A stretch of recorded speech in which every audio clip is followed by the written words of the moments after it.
hoy vamos a hacer un audio-vídeo, vamos a retornar un poquito a los audio-vídeos de hace tiempo que no os presentaba ningún libro, Pero hoy, más que presentaros un libro en particular, sí que me gustaría hablar sobre Jared Diamond y su obra en general, digamos. He puesto la portada de Armas, Gérmenes y Acero, que es el que realmente le hizo famoso, porque ganó un premio Pulitzer con él en 1997. Pero realmente tiene una obra muy extensa. Yo he leído, pues habré leído como 4 o 5 obras suyas. Y realmente es muy interesante comprobar cómo digamos, estas obras pues tienen, es un autor realmente que a mí me interesa particularmente porque de alguna forma hace o sea, habla de antropología y habla de básicamente del ser humano y su evolución, etcétera. Pero digamos lo habla de una forma muy original, de una forma que realmente no se había visto hasta entonces o pocas veces un científico, digamos, lo había planteado de forma tan divulgativa y tan con un planteamiento, digamos, tan fresco o tan novedoso, digamos, ¿no? De alguna forma. Y a mí me llamó la atención desde el primer libro que leí de él, que fue justamente este, Armas, Gérmenes y Acero, y lo seguí leyendo porque realmente me pareció un autor muy divertido y dentro de que es divulgación científica al fin y al cabo, porque el hombre en principio es biólogo, lo que pasa es que luego ha ido ampliando su campo cada vez más y ahora abarca prácticamente pues muchísimas actividades, ¿no? Y básicamente dice la leyenda que este hombre estaba haciendo, porque su principal campo de acción y me parece que su tesis y todo, la realizó en Papúa Nueva Guinea, una de las últimas islas, una de las islas, digamos, uno de los sitios o isla continente, porque es una isla muy grande, tiene el tamaño de Inglaterra, más algunas islas más adjuntas que pertenecen a Papúa Nueva Guinea.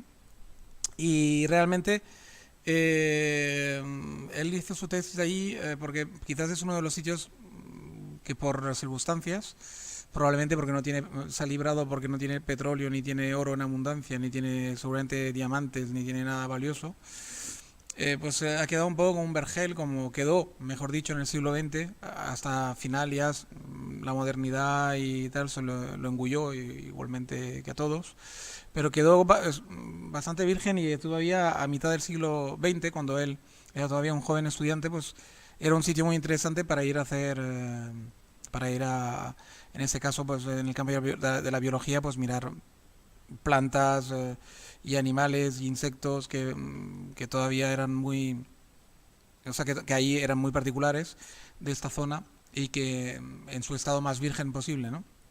Y luego ampliando un poco su campo de acción, pues me imagino que le interesó mucho porque de ahí vivieron también las últimas tribus, digamos, se podría decir, que estaban como las tribus amazónicas o incluso más salvajes, más todavía más primitivas, ¿no? Entonces yo me imagino que todo eso al final despertó en él la curiosidad, ¿no? Y dice la leyenda, recojo cierro el paréntesis este tan, tan largo que he hecho, y dice la leyenda que estaba, digamos, hablando con un portador con una de las personas, uno de los indígenas, digamos, de Papúa, que le estaban ayudando a trasladar todos sus enseres, digamos, de un sitio para otro, porque hacía mucha investigación de campo, evidentemente, y estaban en medio de la selva muchas veces, a kilómetros y kilómetros de distancia del primer pueblo, y contrataba pues una serie de portadores, evidentemente, ¿no? Y porque muchos caminos en la selva no los puedes hacer ni en mula, los tienes que hacer ya, a pie, no hay otra, ¿vale? Y transportando los enseres pues entre varios, ¿vale? Cada uno con una mochila y ir abriéndote camino, ¿no? Entonces, dice la leyenda que estaba sentado una noche alrededor del fuego con unos portadores y uno en particular le formuló una pregunta que dice que le despertó toda esa curiosidad que al final acabaría pariendo armas, gérmenes y acero. Es que le preguntó que por qué el hombre blanco, ¿no? Era el que marcaba la pauta, el que tenía la tecnología, el que tenía todos los adelantos y el hombre negro en ese caso, porque en Papúa son casi negros y me imagino que ellos también, ellos mismos, en comparación con el blanco, se llaman negros, ¿no? No es exactamente el negro africano, pero es una piel muy oscura.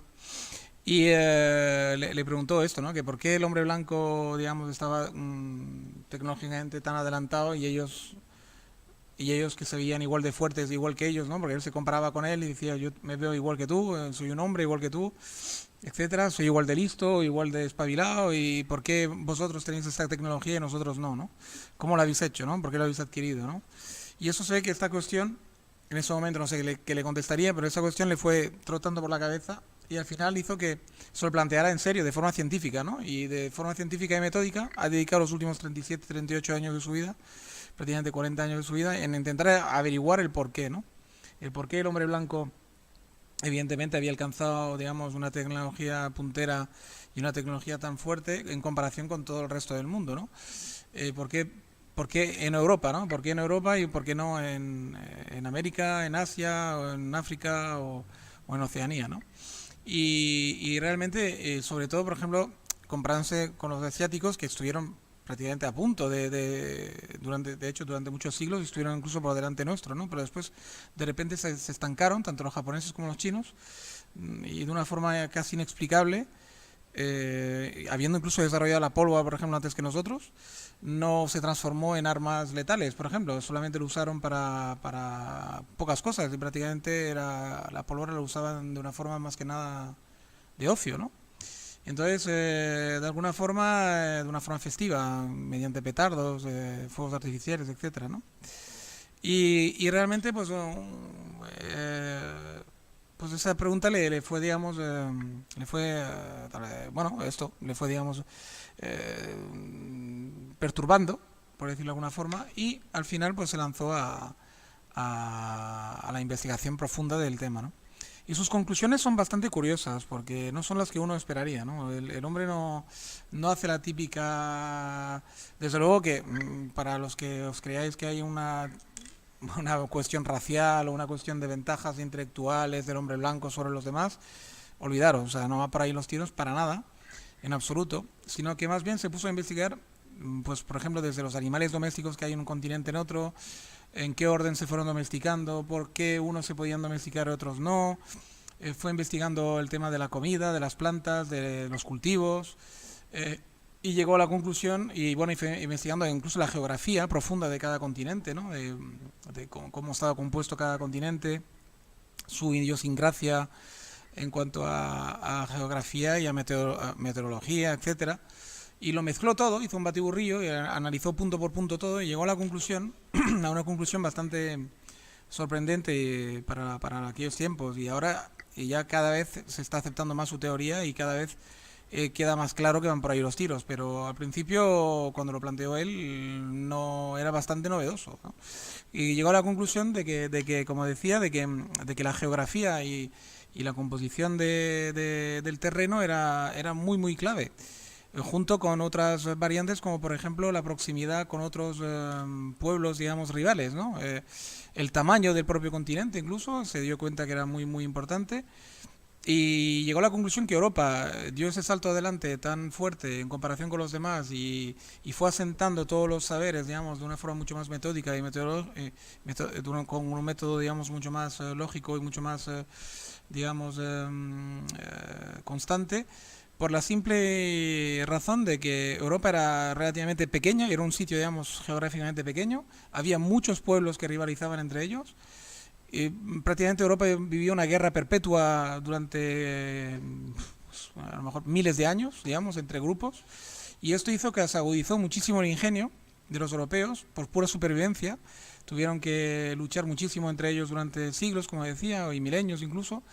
Y luego era una tierra, dentro de cabe, bastante inhóspita, digamos. No era una tierra demasiado abundante ni en animales, ni en tierra cultivables, digamos, de gran rendimiento para las tecnologías de la época.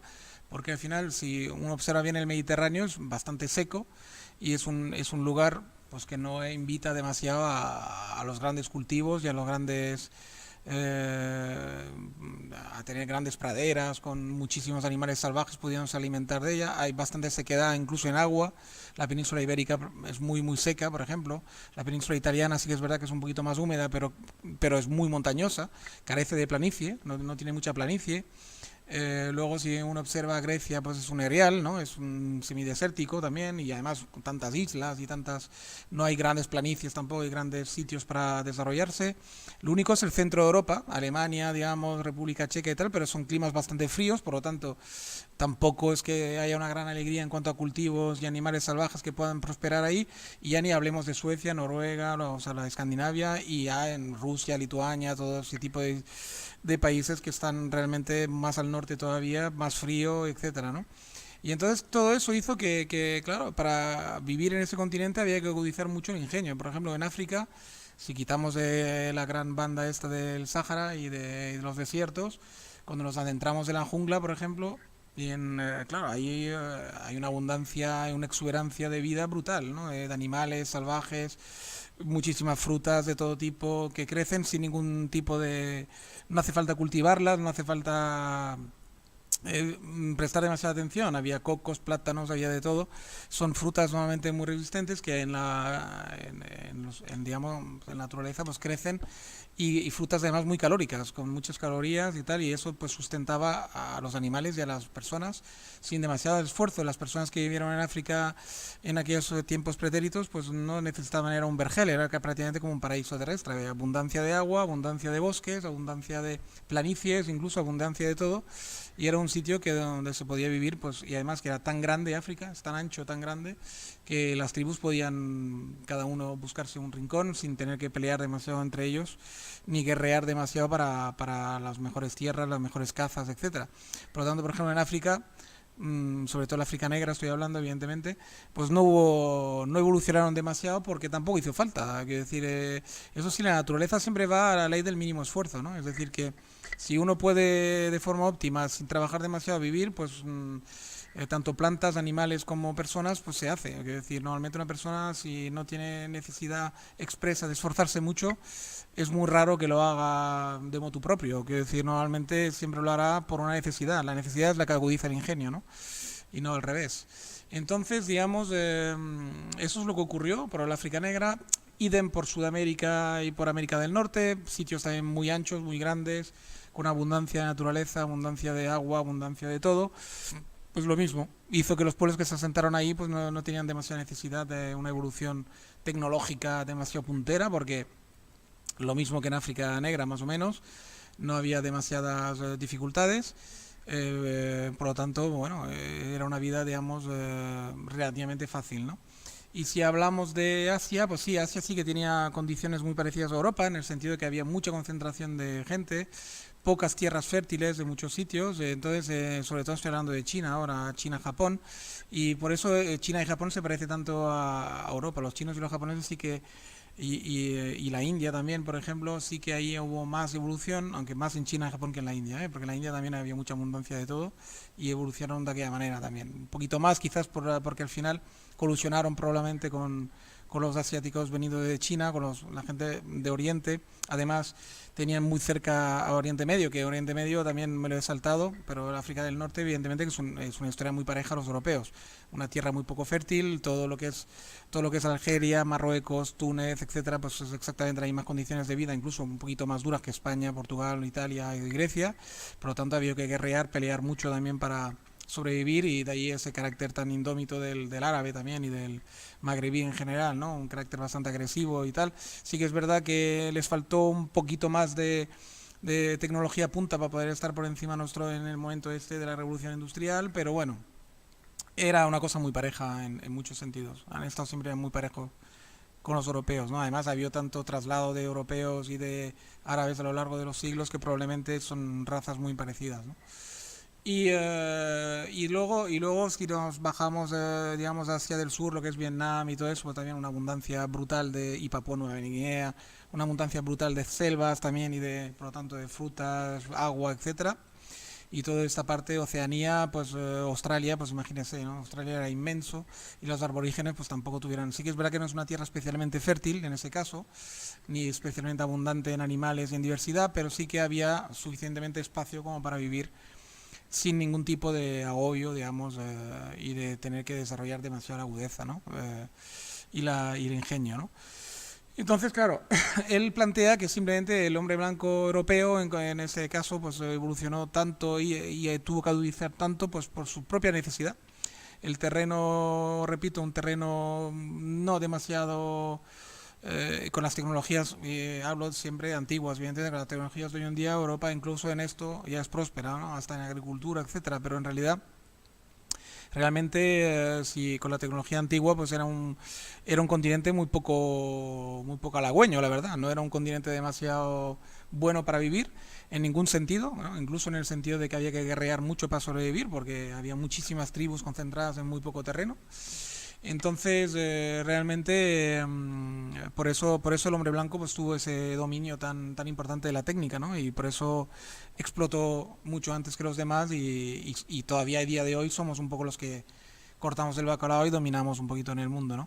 Pero simplemente es por una cosa, una razón tan obvia, porque no hemos pasado pues peor que los demás, ¿no? Hemos estado muy puteados por todo, ¿no? Por la geografía, por nuestras propias peleas internas, etcétera, y este mismo puteo ha hecho que tengamos que espabilar pues más que los demás continentes, ¿no? Que la gente vivía en los demás continentes que tuvieron pues unos climas y unas regiones pues mucho más benignas, ¿no? Mucho más, unas condiciones de vida más benignas que los hicieron ser un poquito menos agresivos, no en agresividad de pelea, etcétera, que todos de alguna forma esa agresividad antiguamente en los tiempos pretéritos había que adquirirla sí o sí, porque casi todos eran cazadores recolectores y para cazar tienes que tener una cierta agresividad, no puede ser evidentemente blando. Y también tenían sus guerras de tribus, etcétera. Al final también con el tiempo y el crecimiento de la población había encontronazos. Bueno, solamente hay que ver que en América del Sur, por ejemplo, el Imperio Inca, los aztecas, etcétera, pues hay infinidad de registros de guerras entre ellos terribles. De hecho, bueno, el Imperio español nunca se podría haber establecido sin la ayuda de las enemistades que tenían entre ellos, ¿no? Que fueron básicamente guerras entre ellos azuzadas por los españoles, ¿no? O sea, quiero decir, los que acabaron con el Imperio Inca, sobre todo, ¿no? Y Azteca, etcétera. Entonces, aunque la del Imperio Azteca dicen que ya estaba bastante en decadencia cuando llegaron los españoles. Bueno, pues esto creo que es el resumen ya de Jared Diamond. O sea, bueno, os invito desde luego a leer ese autor. Yo he hecho un pequeño, digamos, resumen. No demasiado spoiler, no creáis que con el resumen que os he hecho yo no vale la pena ya leerlo. Vale la pena porque hay infinidad de detalles que yo me he saltado, evidentemente, porque lo he tenido que concentrar todo mucho. Infinidad de detalles que yo me he dejado, detalles muy interesantes y vale la pena leerlo siempre, ¿no? Porque ese pequeño resumen que he hecho yo, al fin y al cabo, es un resumen de su obra, además, un poco de su filosofía, de su en general, pero no de la obra en concreto y por lo tanto os invito a leer todas las obras que tiene, si no todas, por lo menos una gran parte son muy interesantes y yo recomiendo pues desde luego Armas Jóvenes de Acero, recomiendo Colapso, recomiendo también ¿Por qué el sexo es divertido?, por ejemplo, que también es uno de los que he leído y me gustó mucho y ahora no me vienen más títulos de la cabeza, pero bueno, hay muchos títulos y os recomiendo vivamente leerlo. Es un tipo muy interesante, con una filosofía de vida muy interesante, un tipo muy culto, que ha viajado muchísimo, que tiene muchísimo, bueno, ha viajado el globo terrestre varias veces, es un hombre ya mayor, nació en el 37, pero bueno, todavía está vivo, es un autor vivo, por lo tanto, y realmente incluso escuchar alguna conferencia suya en YouTube o lo que sea, es muy interesante, un tipo muy interesante, muy recomendable leer a Jared Diamond, saber de él. Y eso es todo por hoy. Bien, pues seguiremos haciendo audio vídeos en el próximo. Bueno, os invito a eso, al próximo programa, al próximo audio. Por hoy lo voy a dejar por ahí. Lo que es Jared Diamond, yo creo que no hay mucho más que decir en cuanto a resumen. Y ya está. Y eso, pues alegrarme de que seamos ya 78 locos, que nos guste pensar y sufrir un poco en ese mundo de Disney, ¿no? Que haya gente todavía que le guste, digamos, en vez de pensar solo en divertirse o en el ocio, pues que le guste todavía, digamos, un poco comerse la cabeza, instruirse digamos, saber de un poco de todo. Pues me alegra muchísimo. Espero que nuestro grupo de loquitos se convierta en una masa de locos poco a poco y que podamos ser cada vez más os invito sobre todo a comentar, es una cosa que os digo pocas veces, que a mí me encantan los comentarios y las críticas y todo, o sea, que no os cortéis, si tenéis cosas que decir, cosas que comentar, hacerlo. hacerlo aquí en el canal de YouTube, que es donde realmente es divertido. Y ya está, y poco más que decir por hoy, y poco más que saludaros. Un abrazo a todos, que tengáis un muy buen día, buena semana, un buen año, y una buena vida. Venga, nos vemos en breve. Venga, un saludo a todos, hasta luego, chao, chao.